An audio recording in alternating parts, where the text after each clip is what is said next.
Picture this. It's 2019, and Mark Zuckerberg is on an earnings call announcing two massive, totally contradictory things.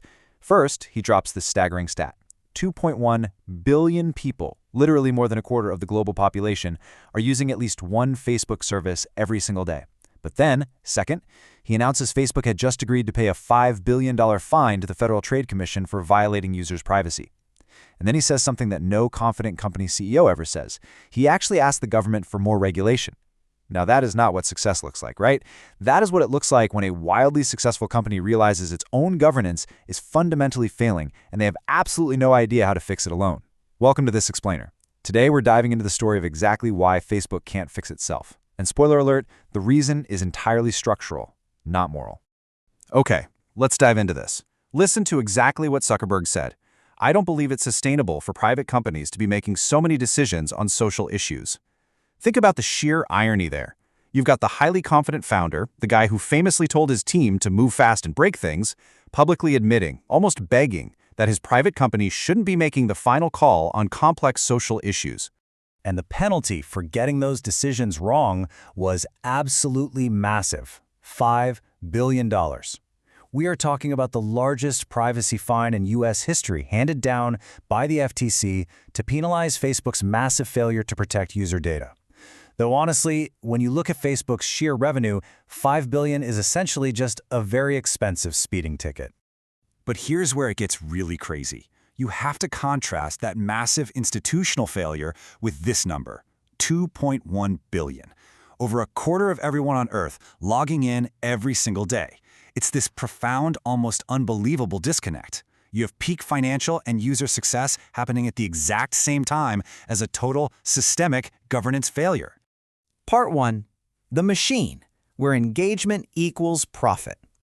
To really understand why they can't just fix things, we have to look at what Facebook actually is and how the money gets made. It's all about targeted advertising. It's a flywheel, and it goes like this. Step 1. Users willingly share incredibly personal data: their interests, their relationships, where they are, what they buy. Step 2.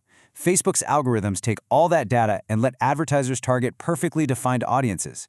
Step 3. That engagement drives ad revenue. And Step 4, that revenue funds even more growth. By 2019, there were over 7 million advertisers feeding this loop. It is a brilliantly designed machine built specifically to capture human behavior. And the financial success of this loop is just off the charts. The average revenue for a U.S. user jumped from under $10 in 2015 to over $33 by 2019. By 2018, this machine was pulling in $55.8 billion in revenue, with a net income of $22.1 billion. Gross margins were consistently sitting above 80%. I mean, the machine practically prints cash. But remember, it runs on two things, and two things only: data and engagement.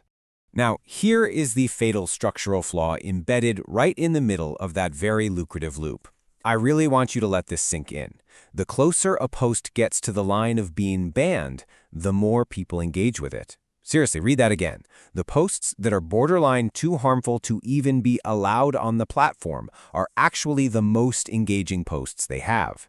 Emotionally charged stuff, outrage, fear, intense controversy, it all gets way more clicks and shares than calm, measured reporting.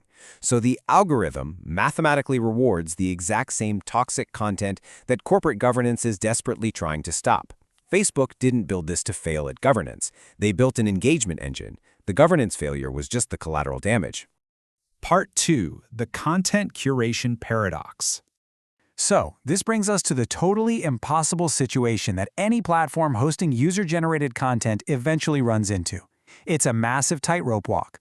One early tech advisor framed it perfectly, saying bikinis and Nazism have a chilling effect. If you moderate too little, all that shocking, harmful content drives your mainstream users and advertisers right out the door. But if you moderate too much, well, then you're hit with intense accusations of censorship and political bias.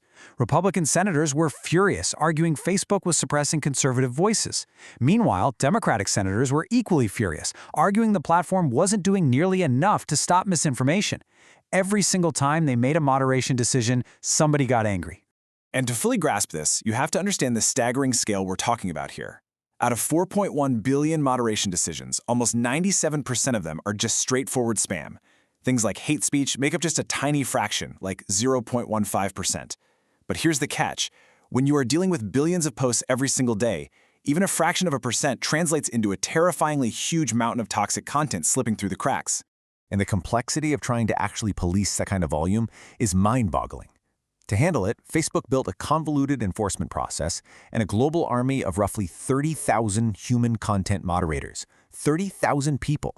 And their daily job was reviewing hundreds of deeply disturbing, violent, and graphic posts, day in and day out. Investigations, like a major one by The Verge, revealed the horrifying human cost here. Many of these moderators were actually developing trauma and PTSD-like symptoms just from doing their jobs. They were desperately trying to outpace an algorithm that could spot and spread violations way faster than any human could ever review them. You simply cannot hire your way out of a toxic content problem when you have 2 billion users. It just doesn't scale. Part 3. Real-world breaking points.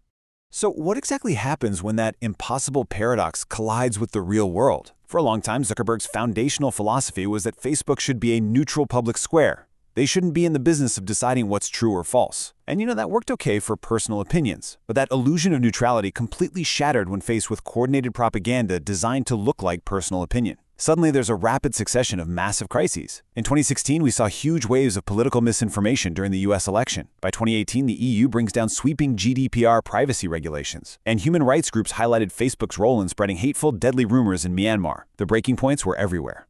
And of course, in 2018, the Cambridge Analytica scandal broke. It's probably the most famous example of how vulnerable the platform's data loop really was. It started with something as seemingly harmless as an academic personality quiz. Users got paid a tiny fee to take a test, and by doing so, the app legally exploited Facebook's data structure to harvest the profiles of 87 million people. That data then got shared with political consultants. It was a massive wake-up call that completely shattered public trust and brought a wave of unprecedented government scrutiny crashing down on the whole tech industry. Part 4. The attempted fixes. By this point, Facebook finally realized they couldn't just hire more human moderators to fix a fundamentally flawed system. The public square was turning into a massive liability.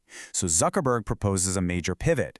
He wanted to move away from public viral sharing and shift toward what he called the digital living room, focusing on encrypted, intimate, and private communications. Sounds nice, right?